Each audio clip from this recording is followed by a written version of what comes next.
This is Channel 4, now at the end of 3 weeks of the most punishing competition in world cycling.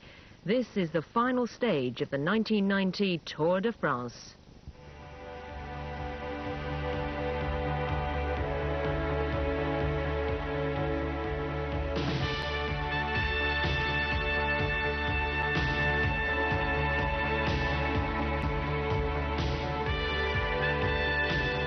The 1990 Tour de France took shape on the very first stage when four riders escaped and built a massive lead. Franz Masson, Ronan Pensek, Claudio Chiappucci and Steve Bauer set the pattern of a very different Tour de France. Masson, winner of the stage, held no long-term hopes, but the other three had different ideas. And with a lead of more than 10 minutes over hot favourites Le Monde, Delgado and Laurent Fignon, they were proving hard to dislodge. By the time the race reached Mont Saint-Michel off the Normandy coastline, East German Olaf Ludwig had built a good lead in the green jersey points competition. But he learned a lesson in sprinting from Johan Museeuw, his only rival in this competition. Bauer remained confident, keeping practically all of his gains made on the very first stage, despite the poor weather. He could only have taken strength from the retirement of Laurent Fignon after 124 kilometres of the longest stage from Avranches to Rouen. Fignon, injured in a crash earlier in the week, had had enough, leaving the course quickly with nothing to say to journalists who immediately speculated on his future. At Besançon, history was made when Ludwig became the first East German stage winner in a great sprint finish there. The first opportunity to attack Bauer came between Vittel and Epinal in the 61 kilometres time trial, where Ronan Pensek produced the best time trial of his life to close in, 17 seconds now behind the Canadian. Pensek's big moment arrived on the 10th stage to Le Betex in the shadow of Mont Blanc. Bauer cracked, losing his yellow jersey to Pensek, who celebrated his 27th birthday in grand style. The next day, Alpe d'Huez marked the end of a cruel day, and Robert Miller paced Pensek up the mountain to help him keep his lead. The stage was a great battle by those still closing that 10-minute gap, and at the top, Gianni Bugno beat Le Monde and Eric Breukink in a close finish. The second time trial, all uphill to Villard-de-Lans, left Pensek exhausted, and the lead passed to Claudio Chiappucci, the first Italian leader since 1975. Le Monde closed the gap at Saint-Étienne, where Eduardo Chozas won, the American now the undoubted leader of the Z team. The last week started with Chiappucci leading Breukink by 1 minute 49 seconds and Le Monde third at 2 minutes 21.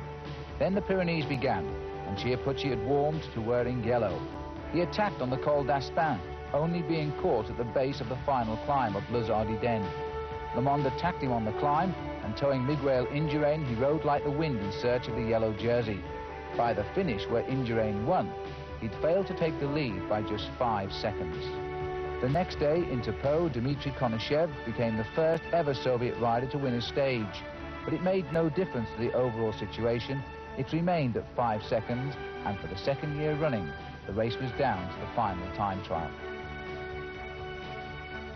And for the second year in succession, Greg LeMond did exactly what he needed to do. He took the leader's yellow jersey away from Claudio Chiappucci on the road around Lac de Civière. And so he now leads the Tour de France by 2 minutes and 16 seconds as he heads up towards the Champs-Élysées today.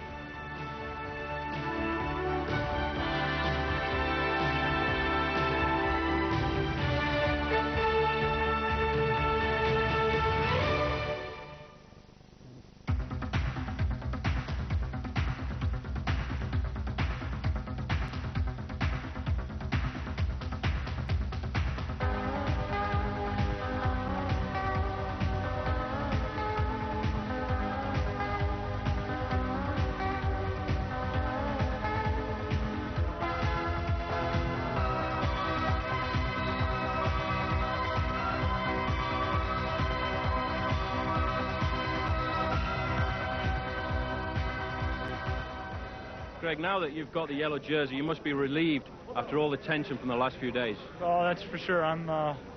It's like a big pressure off my shoulders right now. I've been so nervous. The last since Les Ardennes, actually since I had that near loss at the Tour de France with my flat tire, I've been very nervous and very worried.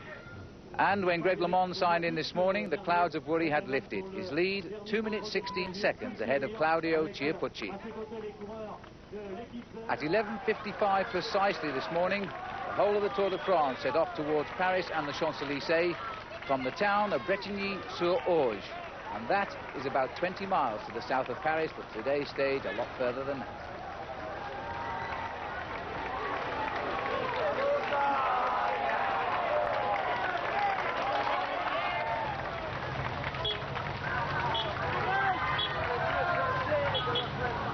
Hello again and welcome to our final day's coverage of the Tour de France, and what a good race it's been. Today the riders will arrive right here on the Champs-Élysées. The survivors will feel justifiably proud of themselves, and the battle between Greg LeMond and Claudio Chiappucci seems now to be at an end finally. At the moment I can tell you that Greg LeMond is progressing towards Paris with no problems at all, and he's riding right alongside the Italian who has caused him quite a few problems over this last week of the Tour de France. Let's remind ourselves of the overall classification this morning. Well, after that great time trial yesterday, Greg LeMond has built himself now a very good buffer indeed, 2 minutes 16 seconds ahead of Claudio Chiappucci. Chiappucci's second place is by no means certain. Eric Breukink has also closed right in on him. Neither is the fourth place of Pedro Delgado. He is now only 4 seconds ahead of Marino Lajarreta. So the minor placings in the Tour de France could still be decided right here on the Champs-Élysées later this afternoon. Now, just before the Tour started, over 3 weeks ago, we gave you our top 15 finishes as we thought they might be. Now it's time to own up how we did. Pedro Delgado, we said, would win the race. At the moment, it looks like he'll come home in 4th place. Raul Alcala started extremely well in that first week, so we thought he'd finish 2nd. It looks like he'll make the 8th position, but he's young, and I believe he can still win this Tour de France. Greg LeMond, the defending champion, we thought this year with no wins to his name he'd make 3rd, but it looks like now he's going to win the Tour for the 3rd time. Laurent Fignon, well, I did say he could finish 4th or nowhere. Well, I'm afraid he's going to finish nowhere. He retired in the opening week. The big sadness for us was the retirement of Robert Miller. I believe Miller would have been a top 6 finish. He was going that well, but illness struck him down and took him out of the race. Stephen Roche never refound his own form. He slipped away. Eric Breukink has done better than we thought. Bunyo, well, we weren't too far out with him. He looks like finishing 7th. Lajarreta, better than ever, in 5th place. Miguel Indurain, what can we say? We were right. Charlie Motte, disappointing for the French. Andy Hampsten riding 1 place better than we thought. Steve Bauer led at first, falling away now. Sean Kelly, the grand old man of cycling, a little bit worse than we thought. And Stephen Rooks, well, he really hasn't featured at all in this year's Tour de France. I hope your selections did a bit better than ours. The route today, the race coming out towards the Chevreuse Valley. It's very, very difficult there. The riders we anticipate will come onto the Champs-Élysées together. It's then 8 laps of the Champs-Élysées. The riders are afraid to be dropped in front of the home public. They will race up and down here at 50 kilometres an hour. And here comes the whole field in the Tour de France, not surprisingly enjoying the hot sun today in Paris. And there hasn't been an attack all day as they've gone over the small climbs as a group. Yeah, Pedro Delgado is on the floor. There's been a crash just outside of Paris, and Delgado, remember, just 4 seconds ahead of Marino Lajarreta in this year's Tour de France. The drama continues. And Delgado trying to cope with his gear problem himself here. Well, this is just on the outskirts of Versailles, and Pedro Delgado has had a touch of wheels. He's off, but he's lost certainly all of his 4 seconds here. And it looks to me, Paul, as though his teammates haven't come back for him yet. Well, they'll probably wait. They'll know Delgado has fallen. The news will go through the peloton, and they will drop back to Delgado to get him back into the race. But at the moment, the race isn't in full flight, so Delgado shouldn't have any problems. And now you can see that looks like Dominic Arnaud has dropped back straight away for him. There's another teammate there just a little bit further in front, and they will pace Delgado safely back into the peloton. And this just as everybody was rolling into Paris in one big bunch, all 156 riders in the Tour de France. And of all the people to find himself on the floor, it was Pedro Delgado. Little regrouping here at the front after the crash, the main peloton reforming. And if Delgado gets back quickly, then he'll be able to see the Eiffel Tower safely in the field. And there on the horizon is the Eiffel Tower. And down below is the peloton of the Tour de France. The day's panic is over. Pedro Delgado is now safely back in the peloton. Greg LeMond down there, riding no-handed, preparing for his grand entry onto the Champs-Élysées. Olaf Ludwig on the far left in the green jersey. The pressure's still on him a little bit as we go back down the field here to Pello Ruiz Cabestany, coming back after a puncture. But he's getting back safely into the peloton as well. A busy day at the rear of the field.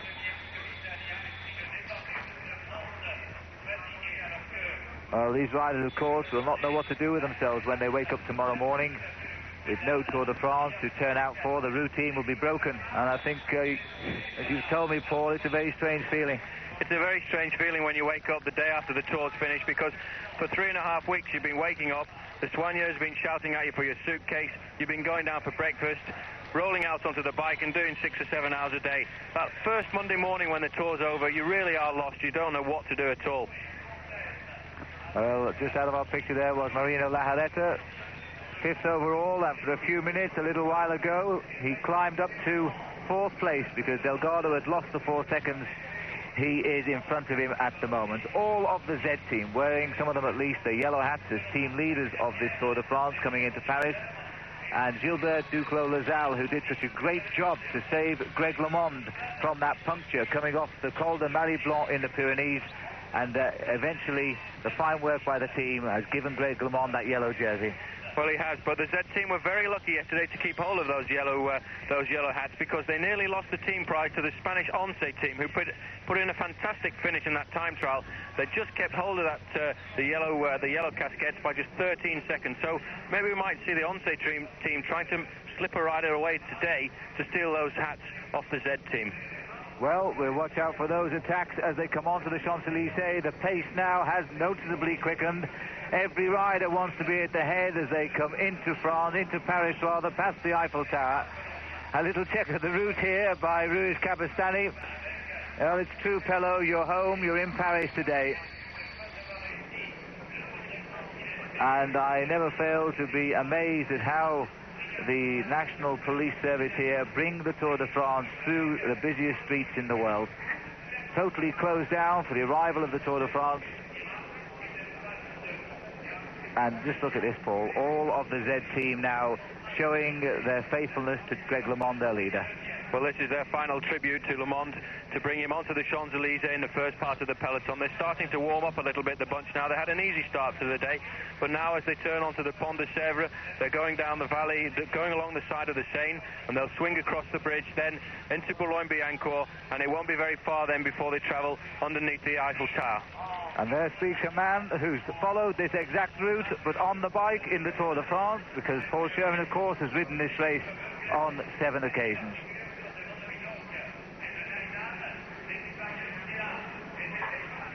Well, once they're through and onto the Champs-Élysées, the Z team will just watch LeMond everywhere he goes and make sure that he makes no silly mistakes. He finds himself in no trouble mechanically or indeed with a silly crash.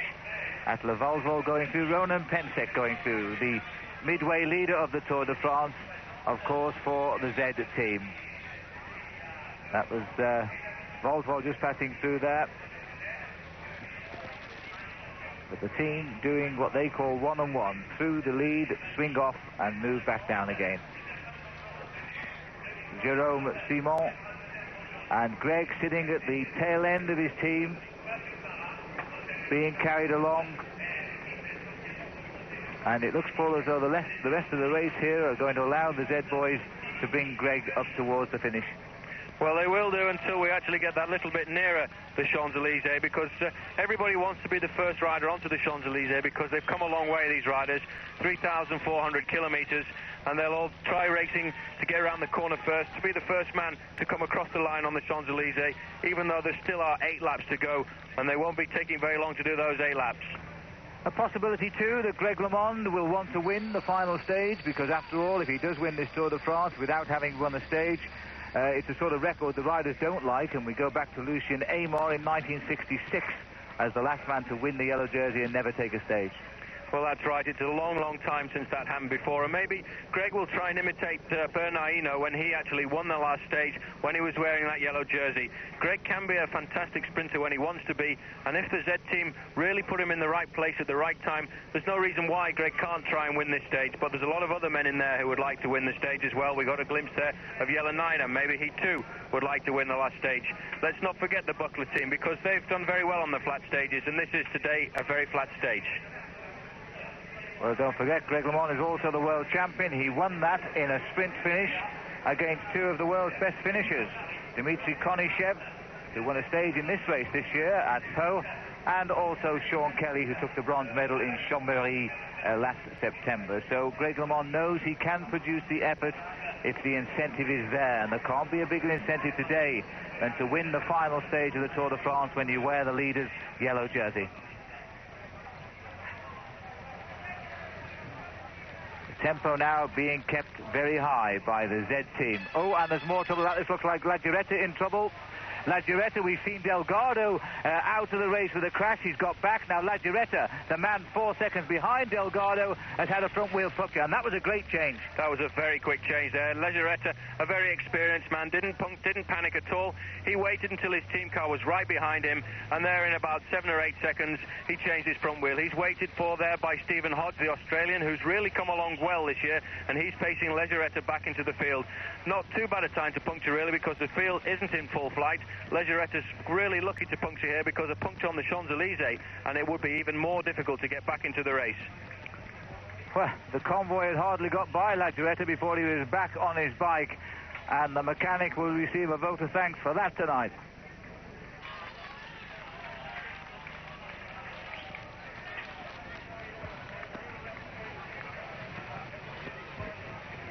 The Tour de France again regroups.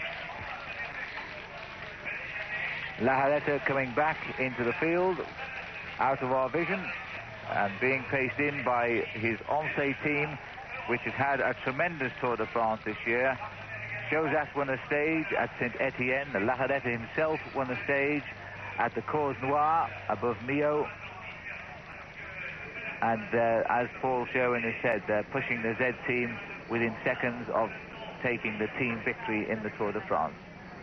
There's a marvellous view of Paris.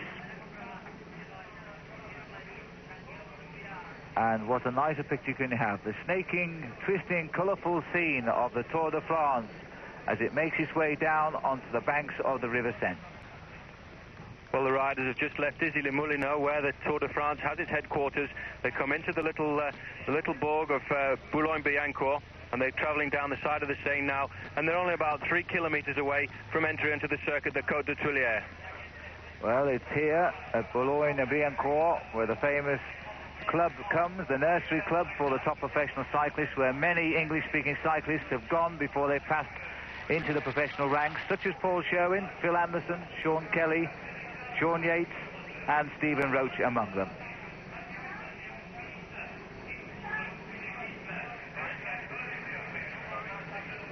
Quite funny for Greg LeMond in a minute, because the race will flick down onto the Voie Georges Pompidou, and Greg LeMond will actually pass in front of the small statue of the Statue of Liberty there.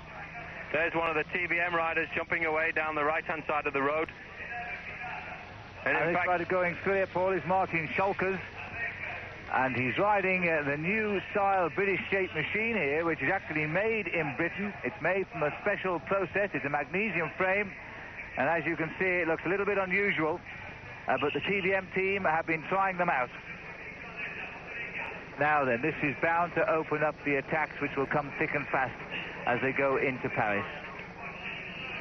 Well, the Z team, I think, now will accelerate the speed just a little bit, because they won't want anybody to take the glory of taking the yellow jersey onto the Champs-Élysées. So I would think soon they'll accelerate the speed and try and pull Schalkers back. But look at that bicycle. It really is quite a strange affair. It's moulded bicycle. They can make one of these bicycles every 7 seconds in the mould. It's made out of magnesium, and they're hoping that it will take the market by storm. Well, right now it's Schalkers getting himself an awful long time trial to the finish today. He's facing something like 38 miles, 58 kilometres. And there is the honours list of the Dutchman. 15 Kuurne Brussels Kuurne last year. And that is a Belgian semi-classic race. It's a very good race indeed, but here come the field and drawn back up for by the Zeds. Well, I said that that's what they would do. They won't want anybody to steal their glory because they're a very proud team. They've worked incredibly well for Greg LeMond over this last 3.5 weeks. I don't think there was ever any doubt in their mind that the winner of the Tour de France would come from within their ranks, either with Ronan Pensek after that breakaway on the second day when they took 10.5 minutes, or then with Greg LeMond. Even when he didn't have the yellow jersey, I think they had total and utter confidence in him. Well, Greg LeMond always believed in himself, and the attacks are being launched, and there is the Eiffel Tower. So the Tour de France is coming in to the Champs-Élysées. Now the attacks are starting for the grand finale. They're now beneath the shadow of the Eiffel Tower after 3 weeks of cycling. We'll take a short break, then we'll be in for the big finish on the Champs-Élysées.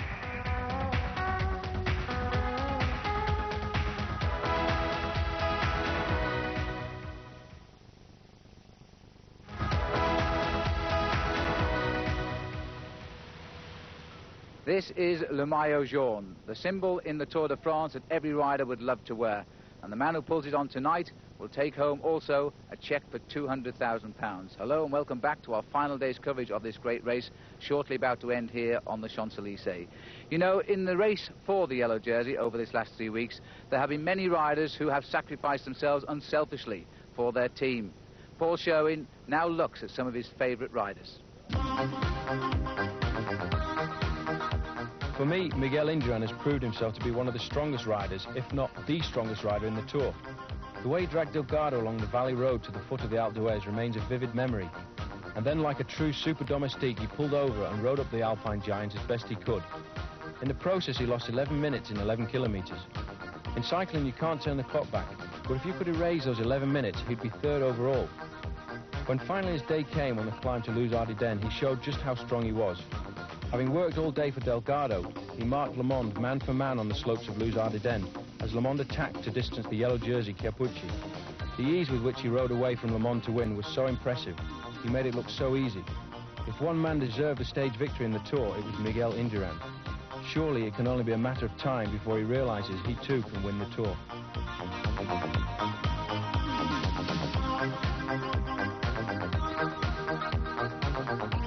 When the little pocket-sized climber Thierry Claverola went clear on the Col de Colombière, it seemed almost like suicide. To stay away all day and still have enough energy left to win the stage on the slopes of Mont Blanc. Clavette, as his teammates call him, could have been forgiven for having an easy stage the next day over the mountainous approach to Alpe d'Huez, but no, he was away again for most of the stage with Miguel Indurain, building up an almost unassailable lead in the King of the Mountains competition. Clavette has now developed into one of the world's best climbers.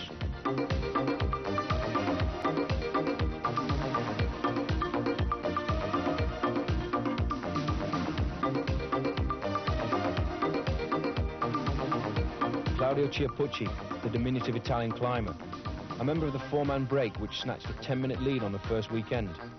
Nobody even paid any attention to him until he took the yellow jersey from the shoulders of Ronan Pensek. I remember him for his brilliant Pyrenean stage, when everyone expected he'd be wiped off the leaders board forever. He attacked whilst in yellow and forced all the contenders to chase him. I feel sure that with just one teammate to help him on Les Ardennes, he would have lost less time and given LeMond a much harder task in yesterday's time trial.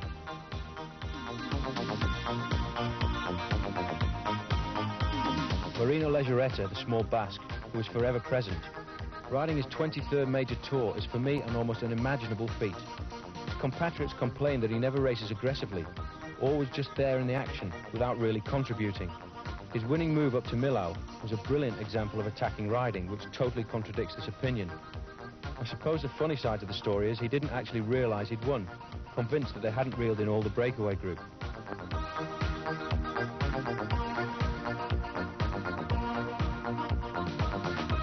I can't finish without mentioning Scotland's Robert Miller.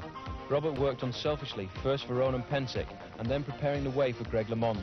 What a disappointment that Robert was robbed of a chance to score in his favourite Pyrenees by a sudden illness that left him weak and without force.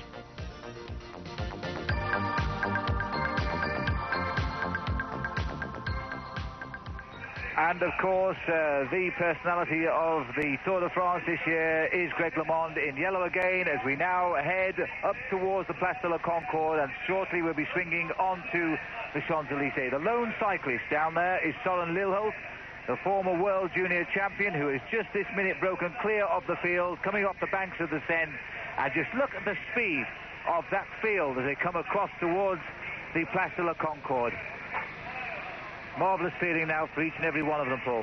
Well, it really is a great feeling for the riders, having come all the way around the Tour to get to the Champs-Élysées. There, Lilholt is going to be the first man to cross the line with 8 laps to go, and there is the field behind, and Greg LeMond must be feeling absolutely fantastic. So the honour of first man onto the Champs-Élysées goes to Søren Lilholt. He's now going to have to average in the region of 29 miles an hour for the next hour, I would say, to hold off the whole field in the Tour de France. And we have 3, 6, 8 of the 9-man Z team all on the front of the field and going some. And the one man missing from that Z team, who will probably be watching on TV today, is Robert Miller, and I'm sure he'll have a little pain in his chest there, thinking that he'd like to be there with Greg LeMond to be helping the yellow jersey finish in the Tour de France. And so we go back up to Søren Lilholt. He tried to win a stage earlier in the Tour de France with a breakaway move just such as this one, and for a while it began to look as though it would happen. He's a great lone rider, but Lilholt will have to be a very, very special man now to hold off the field, because the incentive is there to bring him back. Well, the incentive is there to bring him back, and everybody at the end of the day wants to ride at the front of the Champs-Élysées, and that pushes the speed up something incredibly. The Tour de France on the Champs-Élysées here goes around at 48, 49 kilometers an hour, and it's a very, very incredible man who can stay away on a day like this. So you may have seen there, Søren Lilholt finished 99th in the Tour de France 2 years ago, and he abandoned the race last year. He was an early leader, in fact, in the Green Points competition last year before he retired from the event. There he is, Greg LeMond, all smiles, and well he might be. He's now on the Champs-Élysées in sight of the Arc de Triomphe with a lead of over 2 minutes, and really no one is going to take that away from him now. We're going round the Champs-Élysées, the different direction to last year when the time trial was coming from our right to our left, and now the field is going up and down the Champs-Élysées from left to right. So it makes it a slightly more difficult finish, I think, Paul. It's a very difficult finish to judge, actually, because you come out of the corner, and although you can see the finish line from that corner, it is very deceptive, because if you come around in second or third position and you're a very good sprinter, then you can come off the wheel of the rider in front. So it is an exciting finish, and I think we'll get a bunch sprint later on, because it's very rare that you see a successive breakaway on the Tour de France. In 1978, there was a breakaway when the stage, I think, was won by Jerry Knetemann. The following year, there was a break with Bernard Hinault and Joop Zoetemelk, but since then, I don't think there has ever been a winning breakaway on the Champs-Élysées. Well, it's very difficult to get away from the front of the field at these sort of speeds, but you can see what a great man Søren Lilholt is, because he has this tremendous ability when he's racing on his own. Pure speed that took him once to the World Junior Championship. And now you can see Greg's Z team happy to commit themselves, because just another hour and then it will be all over. They'll be celebrating with a huge slice of the £1 million prize money here in the Tour de France this year. And they'll be doing it in style, because, Paul, they usually go down a special nightclub, don't they, when they finish in the Tour? Well, they will be doing it in style this year, because Greg LeMond has actually decided to rent a bateau mouche, and he's going to take the whole of his team and all of the helpers and wives and friends onto a bateau mouche, and that will probably go on till very, very late in the night. Well, they'll be happy men. They'll be riding on a high, but they'll be very tired tomorrow. Lilholt here leaves now the Champs-Élysées for the first time. They complete 7 full circuits. So they're halfway through the first. The Arc de Triomphe now fading away into the distance for this lap as we head out across the Place de la Concorde. Normally, this is the busiest road in Europe. The traffic at 2 o'clock this morning on this road was 4 lanes thick, and the police have got rid of every one of the cars.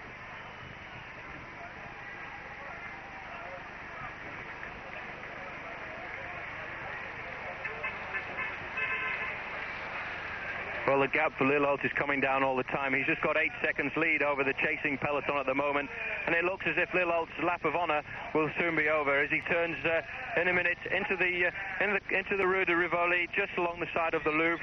It may well be that the next time we come to the Champs-Élysées, Soren Lilholt will be back in the field.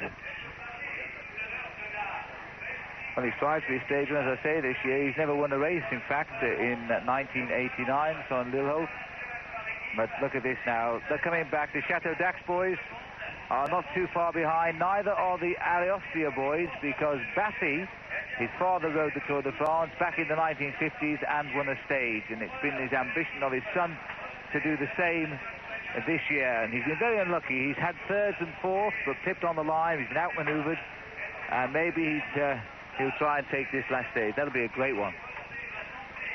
Well, this is one of the best stages to win, Phil, because everybody's looking at this stage. It's a fantastic stage to get up there in front of the massive crowd that you get here on the Champs-Élysées. It really is one of the most incredible places in the world to be able to race. And the fact that they close it down for a bicycle race has never ceased to amaze me, because when you see it at 2, 3 o'clock in the morning when everybody's coming out of the nightclubs and the Lido, it really is an unthinkable thing to close down the Champs-Élysées. Well, he's now just 80 meters in front of the field, and those legs must be screaming with pain right now. He's been clear for one full lap of the Champs-Élysées circuit, and that itself has taken some doing. With the relentless pressure applied by the Z team, they're just going through, flat out, swinging to the left. Each and every one of them working now to bring Greg LeMond back into play, because I'm sure that Greg LeMond will now try desperately to win this stage and finish this Tour de France on the highest possible note.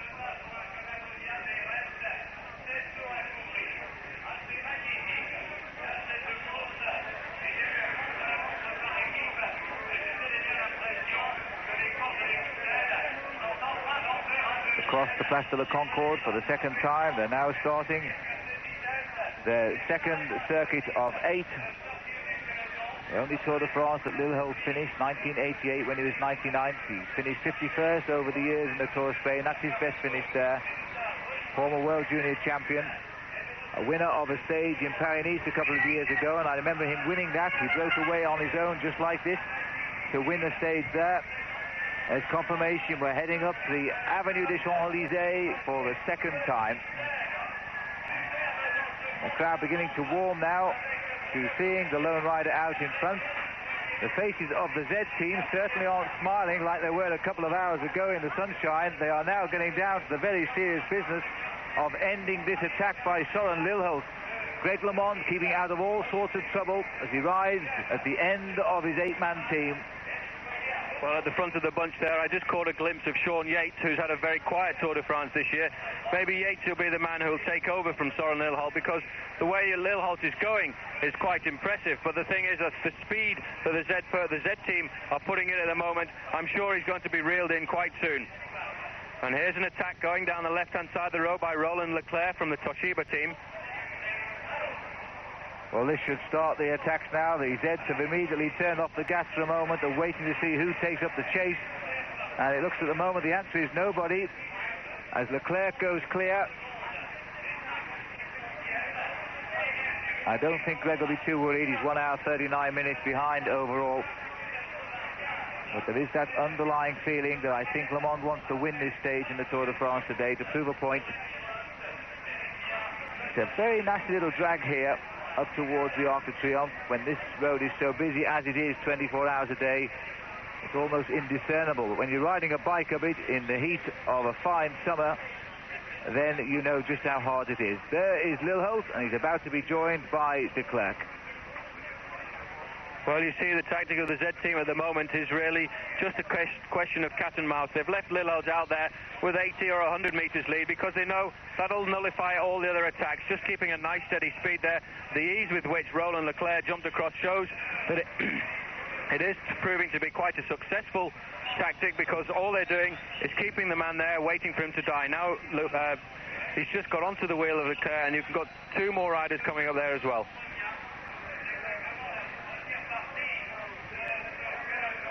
Well, the whole field is coming round again now. They're going to pick them up on this long descent down towards the other end of the Avenue des Champs-Élysées as they get themselves together. And another rider goes here. This is a Wyman rider who's launching an attack. So now this race is beginning to liven itself up. It is going to go on like this for quite a while yet. This looks Thomas Wegmuller, who is now trying to make it 3 riders in the lead, but the whole field less than 100 meters behind. We'll take a very short break.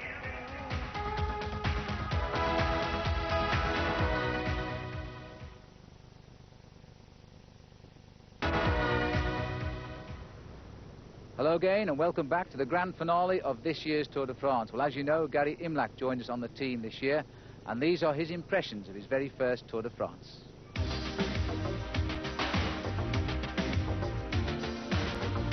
My overriding memory of the 1990 Tour de France will be the fans. Young, old, burnt out, laid back and just fanatical. In Avranches, the entire town turned out at 7 o'clock in the morning for the start of a stage. Multiply this scene by 21, double it for stage finishes and add in everyone along more than 2,000 miles of the route, and you begin to get an idea of the size of the Tour's following. And that's just the French. In the mountains, the Tour went international.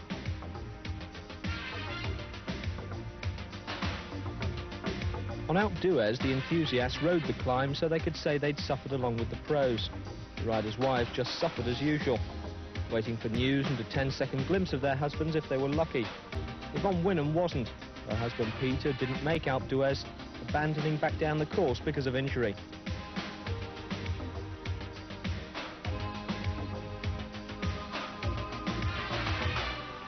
If the Alps were predominantly Dutch by occupation, the Pyrenees were Spanish, or to be more accurate, Basque.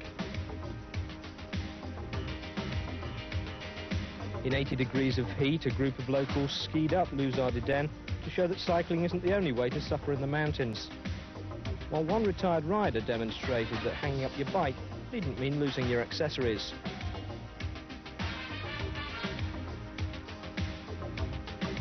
The Alps and the Pyrenees have some of the most spectacular race settings ever to be ignored by a struggling cyclist, and this year was no different.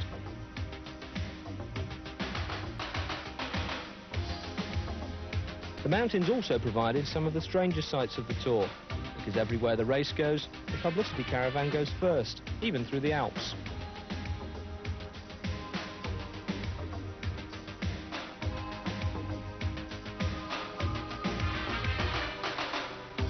The Mont Saint-Michel was another scenic stage for a stage finish. Where none existed, as in Epinal, the huge Tour machine created its own. Right down to the last detail. The Tour this year had the full range of weather from Mancunian to Mediterranean. Through it all came the riders, punishing themselves each day for the privilege of being lynched by the media on the way to their loved ones at the finish line.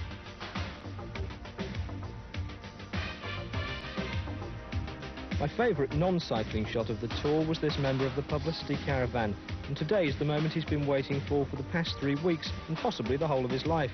A chance to drive his profiterole down the Champs-Élysées on the final day of the Tour de France.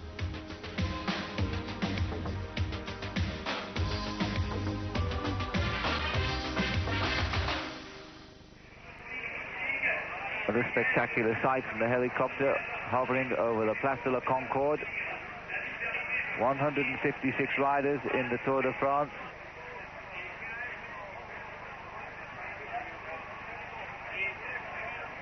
And they're making the way round now to come up for their final circuit. This is Brian Holm on the front of the field, a Scandinavian champion of Denmark. He's had a good tour, but he was delighted to come out of the mountains where he didn't have such a great tour. Now this looks like we've got one of the Helvetia La Swiss riders going here. Gilles de Lyon, perhaps. The second best placed Frenchman in the Tour de France, but they were on him straight away. Another attack going again now, and this is by Soren Lilholt again, I think, and he's being chased by one of the Wyman riders.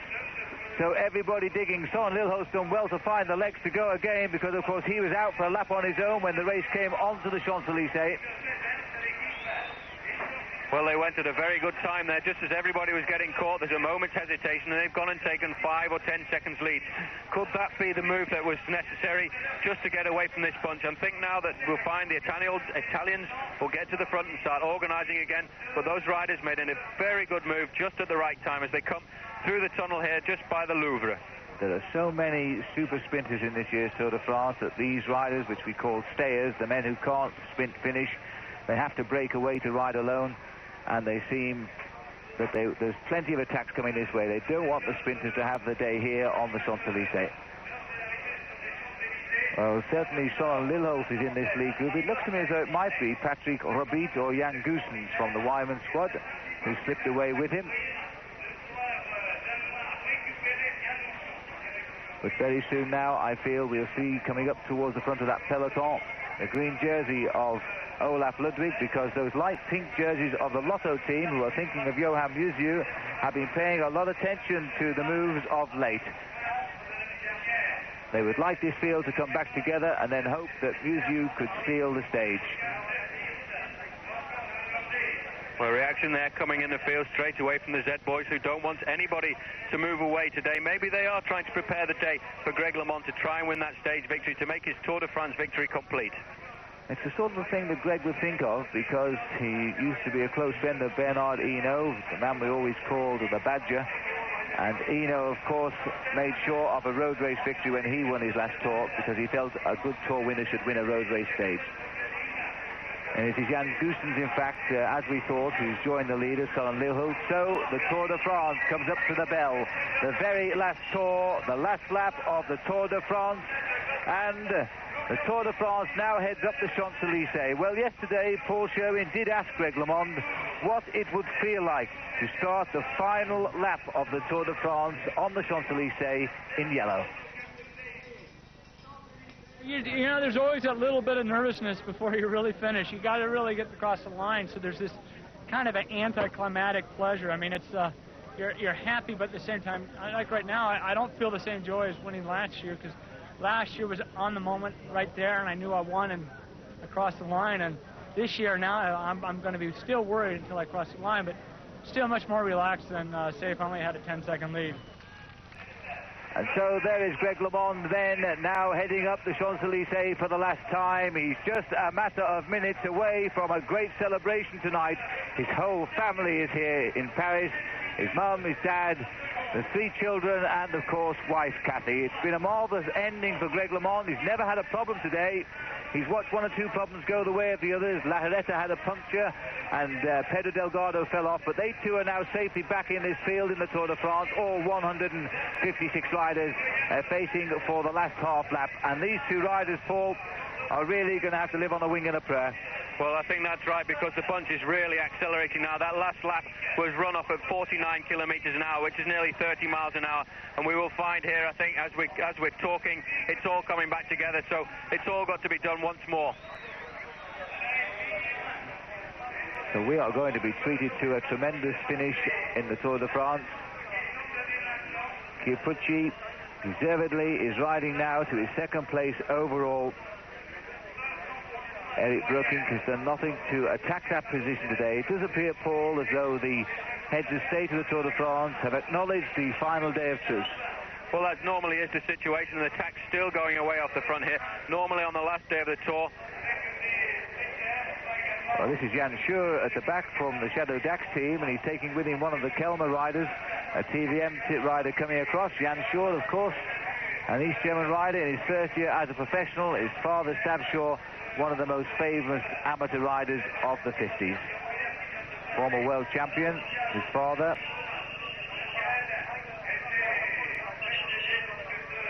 And this rider here from the Kelmer squad is Jesus Rosado. But the whole field is coming. And you know, Paul, look at LeMond. He is, I believe, looking for the victory. He may well be. You've got the Panasonic team on the front there, leading it out for Olaf Ludwig, who isn't very far behind there. But LeMond is in an ideal situation to try and take this stage. There are the 2 Panasonic riders on the front. One of them is Jean-Paul Van Poppel. The other, I think, was Mark Sargent. On Greg LeMond's wheel there is Jelle Neidem. So it looks to me as if we're going to have a fantastic sprint finish on the Champs-Élysées today. The battle of the jerseys in the Tour de France. The yellow desperately wants to win at one stage. The green wants to make sure that he finishes ahead of Johan Museeuw of the Lotto team to make absolutely certain of that green jersey. So the teammates of the various teams are now driving the peloton along over the cobblestones for the final time, down the back of the Champs-Élysées, out shortly around the Place de la Concorde. The Tour de France running at full speed towards the finishing line. This has been a very different Tour de France to the one we saw last year, when it was just two riders fighting out a time trial and a matter of 8 seconds. This year, Greg LeMond made sure of his victory by taking minutes in the time trial yesterday over Claudio Chiappucci, some 4.5 hours drive away from the centre of Paris. Well, there's about 4 kilometres to go in the Tour, Phil, and there LeMond is still riding at the front in about 12th or 13th place is Olaf Ludwig. He'll have to move up quite soon because it's very difficult in the Tour at this stage to move up even 3 or 4 places. The speed down there is absolutely unbelievable. So the Carrera team of Claudio Chiappucci now driving the train along. Shortly to pop down under the underpass, then they'll come out and they'll head down for the Place de la Concorde. In 4th place there, Guido Bontempi, who won that stage the other day on his own. Has Bontempi thought, with that little bit of morale, thought to himself, well, maybe I can win the sprint finish again on the Champs-Élysées. Van Poppel, who is in there working for Ludwig, this is announcing itself really as quite an exciting finish. Look, as if this Carrera rider has managed to get the gap, but there the Lotto boys are taking over the control now. They're putting on the speed, bringing the Carrera rider back into the fold. Well, Bontempi's won here before, of course. Watch for the riders in the pink tops of the jerseys. They're going to finish this Tour well. They are looking for Johan Museeuw to finish off with a good sprint. It will depend exactly in the finishing position of Olaf Ludwig as to whether Museeuw can steal the jersey on the day. The odds are against it, but there's been stranger things happen in the Tour de France over the years. So you can see now that the Lotto boys are taking control of the front of the peloton. They're trying to be broken up a little bit by the Panasonic riders, Jean-Paul Van Poppel and Marc Sergent. Two very good sprinters normally in their own right, but right now they're thinking of their green-jerseyed leader. Peter de Klerk is the Lotto rider, bang on the front with his head down. Into the last kilometre of the 3,400 or so that made up the Tour de France this year. The S snaking across the road. This is going to be for a tremendous sprint finish. This is going to be a fantastic sprint finish. There on the front now, the white jerseys, Rudy Darnans, I think, who's tried to surprise everybody by jumping away. Stephen Rooks moving in there to bring him back together. There in the wheel of Stephen Rooks is Johan Museeuw. Not very far away there also is Phil Anderson, and that's probably Adriano Baffi just in the wheel of Museeuw. It is indeed. It is Rooks in second place, Museeuw in third place, and now up on the inside. It looks to me like Jan Scher, in fact, who's trying to get through on the inside to see the corner first. He's been shut out, and he's going to come round in second or third place. And Johan Museeuw has got the lead now, and the green jersey isn't too far away. The two great sprinters almost head-to-head, but Baffi is pushing hard too. But Johan Museeuw is going to try and take this stage, and Baffi is trying so hard to get it for his father, but he's going to be beaten. Johan Museeuw takes a line. Baffi is second. Ludwig is third. Abdu Japarov was in there fourth, I think. What a great finish that was. And what a tremendous finish there. Johan Museeuw gets his second stage win of the Tour de France. He joins, in fact, Raul Alcala and Eric Breukink as the only riders to win 2 stages of the Tour de France. But the fact that Olaf Ludwig has taken third place, at least in that sprint, means that he'll take that green jersey as well.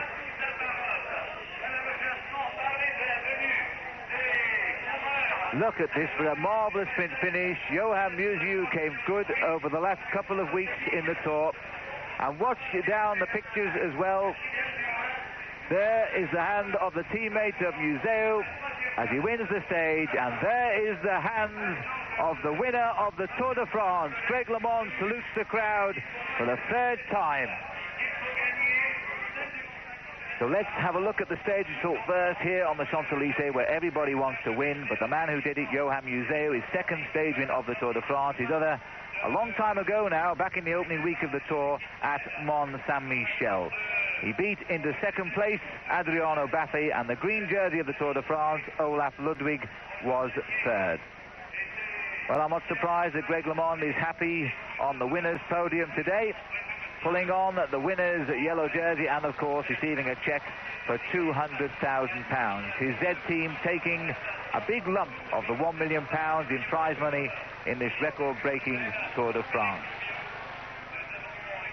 As always, Paul Sherwin has now managed to catch up with Greg LeMond, and this time Paul is talking to the winner of the Tour de France. Okay, Greg, now that you've won the Tour de France 3 times, do you wonder if you can win the Tour de France 5 times like the great 3 riders, Hinault, Anquetil and Merckx? Physically and mentally, I know I'm as capable as anybody, and I just take it year by year. You know, a year from now, things can completely change. I learned that in 1986. It's impossible to look at the future and say, I would like to win 5 Tour de France. Of course, I'd like to win 5. I'd like to win 6 Tour de France. I'd like to win 7 if the opportunity is there, but I can't foresee the future, and anything can happen from here until next year.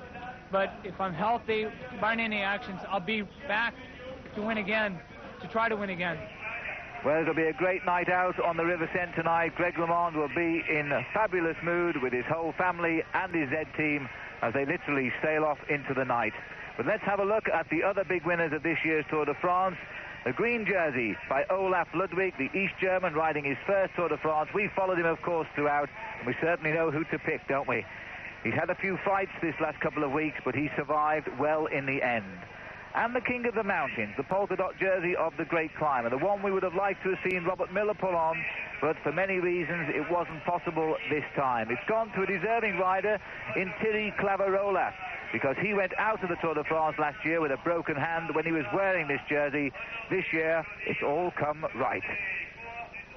And so as the Lotto team, with today's winner on it, Johan Museeuw, makes yet another lap of the Champs-Élysées, this time in honour of his victory, we bring the Tour de France to an end for another year. It's been a great race, and in Greg LeMond, a great winner yet again. Well, next weekend in Brighton on Sunday, all of these star riders will be in the World Cup, the Wincanton Classic. And if you want to come down to Brighton and watch the race, it starts at Madeira Drive from around 9:30. And the race will go on till around 3:30 in the afternoon. If you aren't in Brighton, of course, you can watch it on Channel 4 in a 1-hour highlights programme at 5:30. Remember too, all of the results of the Tour de France on page 465 on Portel. And we hope you've enjoyed our coverage, which has gone on now for a little over 3 weeks. It's a glorious day here in Paris. There's a great winner in Greg LeMond. From Gary Imlach, Paul Sherwin and myself, once and for all, au revoir from Paris.